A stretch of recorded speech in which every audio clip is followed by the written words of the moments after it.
Solitária, criada muda. Já era madrugada, então entrei com muito cuidado para não acordar a casa. Fui para o quartinho, acendi a luz e tranquei a porta.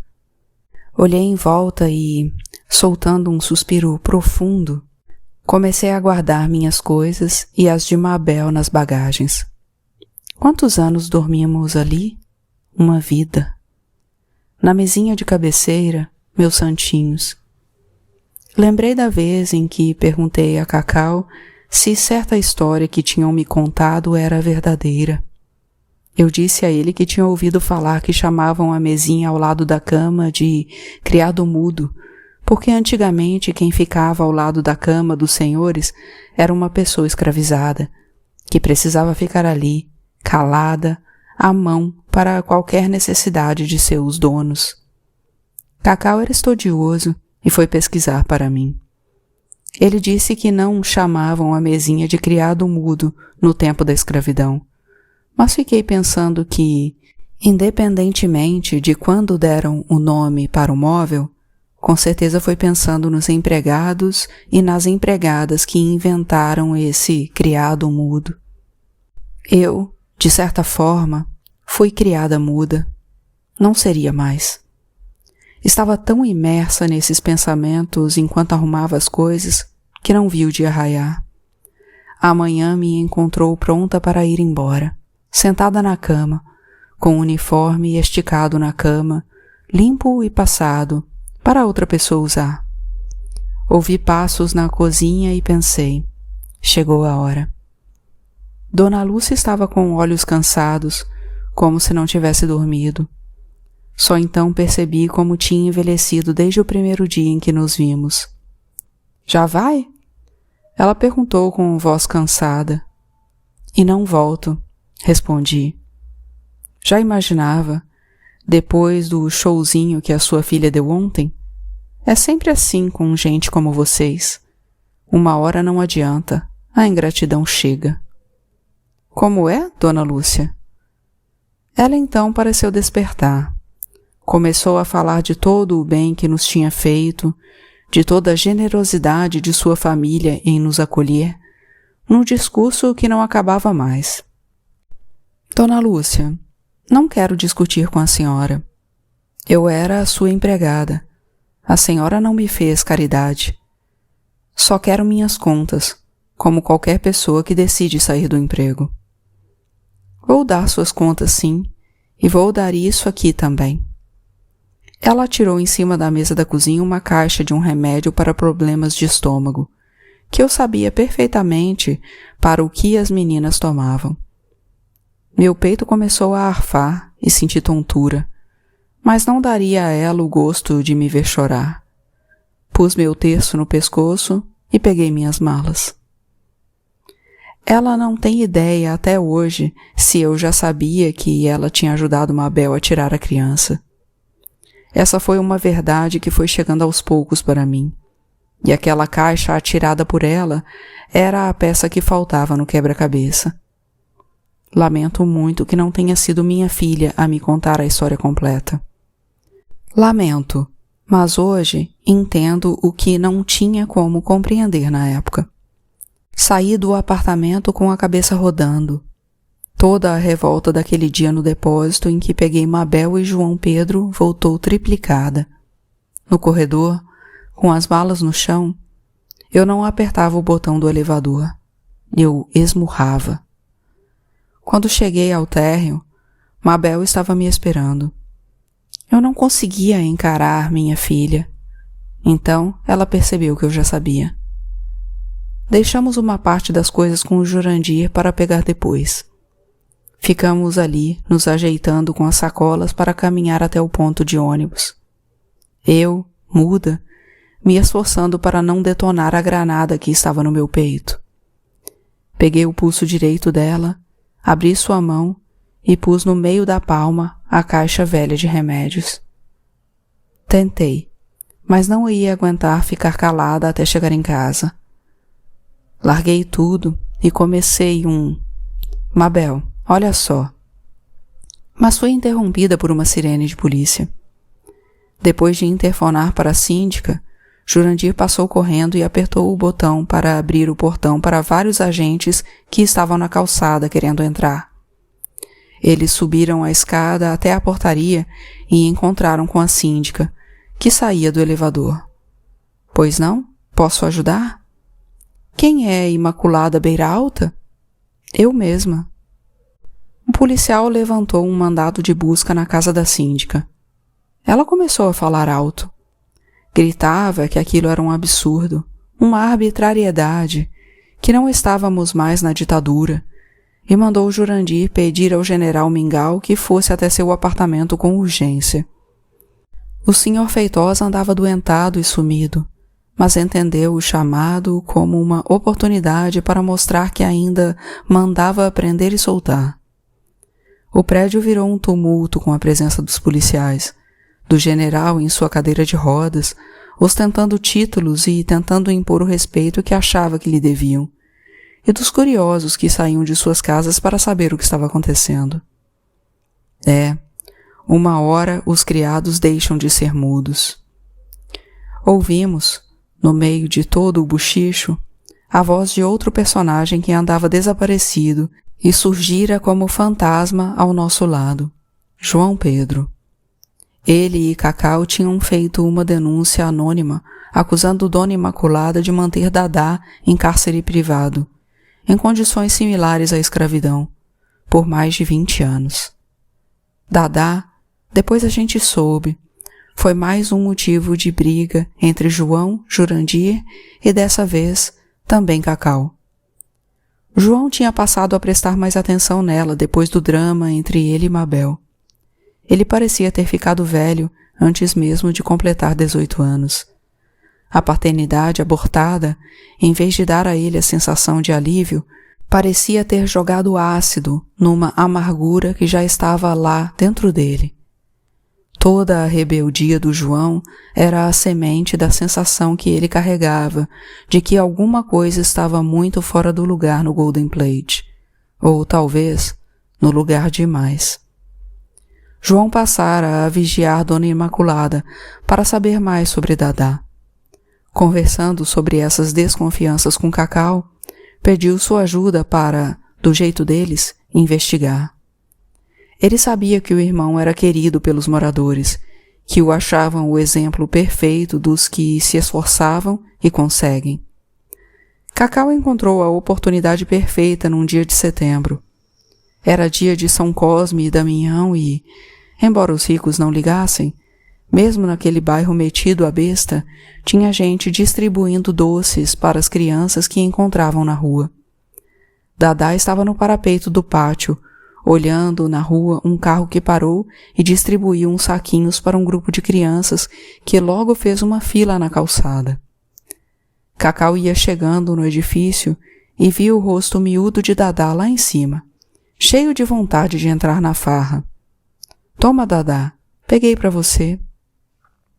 A felicidade dela foi tanta que, entre um saquinho de pipoca e outro, abrindo um embrulho de bala ou dando uma mordida num doce naquele piquenique improvisado, conseguiu saber o suficiente. Cacau e sua habilidade para arrancar dos outros o que não querem ou não podem dizer. Olha, come esse chocolate aqui. É bom de verdade. O carro estava bem aqui na frente, Dadá. Era só descer. Cacau abriu aquele sorrisinho bonito dele. Deus me livre, mocinho. Mãezinha Imaculada é capaz de me bater com chinelo. Bater? O menino então conversou com o irmão e decidiram fazer uma denúncia anônima. Pegando pedaços de conversas aqui e ali, Jurandir entendeu a encrenca e fez um de seus famosos sermões para convencer os dois a não se meterem na vida dos outros. Os dois se calaram e o assunto morreu. Jurandir achou que tinha conseguido convencer os filhos, até aquele dia.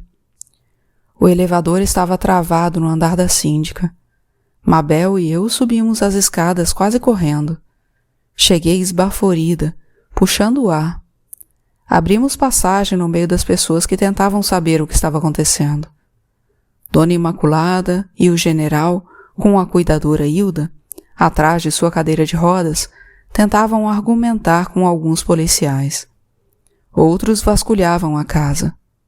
Sozinha, sentada a um canto, estava Dadá, assustadíssima. Quando nos viu, saiu correndo para abraçar Mabel. "Vocês são parentes dela?" perguntou um policial. Soubemos que ela seria levada para uma instituição de apoio e que Dona Imaculada estava encrencada de verdade. "Por favor, ela está muito apavorada. Deixem que ela pegue suas costuras e algumas coisas. Sei que faz bonequinhas de pano. Podemos ajudar." Mabel falou e concordei. Os policiais também viram que poderia ser bom para tranquilizá-la e deram permissão, depois que fotografaram tudo. Entramos no quartinho de Dadá. Já no limite da área de serviço, me senti como se estivesse naqueles filmes em que o personagem atravessa uma porta, entra num armário ou coisa parecida e sai em outro lugar, outro tempo. Um colchão duro em um estrado, coberto por uma colcha de chenille lavada muitas vezes. Paredes amareladas que não viam pintura havia décadas. O banheirinho com uma tábua quebrada no vaso sanitário. Roupas dobradas em uma cadeira. O ambiente não era sujo, porque Dadá era caprichosa com o pouco que tinha. Várias bonequinhas costuradas por ela estavam recostadas na cama e sobre um armário baixo, onde também havia retalhos, linhas e agulhas. Aquelas bonecas eram bem feitas e bonitinhas, mas me davam medo. Lembrei do Sérgio, pois sua toca embaixo do viaduto me parecia mais digna. "Dadá, quantos anos você tem?" 40, acho. "Está com Dona Imaculada desde quando?" "Desde os 10. Sim, era um filme, mas de terror. Telefone. O recanto de mamãe no quintal passou a ser nosso lugar sempre que o assunto era sério. Ali, com a presença tão viva dela e do sagrado que ela amava, não teríamos coragem de deixar as palavras sem freio. Eu não podia aceitar que Mabel não tivesse me contado tudo o que tinha acontecido entre ela e João Pedro. E minhas crenças não deixavam que eu parasse de pensar que aquilo era crime. Falei de religião, de responsabilidade, de vida, de morte. Mabel escutou tudo calada. A Dadá tinha 10 anos quando foi para a casa da Dona Imaculada. Quantos anos eu tinha quando entrei pela primeira vez na casa da Dona Lúcia? "A senhora vai receber seu pagamento segunda-feira. Vai receber o meu também?" Crime é não ter saída, mãe. Agora eu é que estava contra a parede. Era verdade. Não enxerguei sua pouca idade, seu isolamento, suas dúvidas e seus desejos. Sei lá. Jurandir tinha me dito para colocar na frente de qualquer coisa o amor que sentia por ela. Tem horas que é muito difícil fazer isso, mesmo quando são nossos filhos, filhas, pais. Não importa. É muito difícil derrubar tudo em que fomos ensinadas a acreditar. Levei um tempo para conseguir digerir aquele passado escondido debaixo do meu nariz. O sentimento de traição, inclusive de Dona Lúcia, era forte. Entendi que ela, apesar de ser minha filha, era outra pessoa. Mabel começou firme na universidade, no trabalho no restaurante e num vai-vem louco para equilibrar as contas e continuar estudando. Ela andava preocupada. O governo tinha mudado e os colegas na faculdade eram quase todos a favor dele. Mabel se preocupava porque sabia, tinha uma intuição, não sei, de que uma pessoa como ela precisava vestir o jaleco e atender, pois os colegas não faziam ideia de onde ficava o bairro onde a gente morava. Um dia chegou dizendo que tinha conseguido um bico, um trabalho extra para os dias de folga. O que foi? Minha bronca é com aquele tipo de trabalho doméstico lá no Golden Plate, mãe. Procurei uma agência e é um trabalho com honra, com função certinha.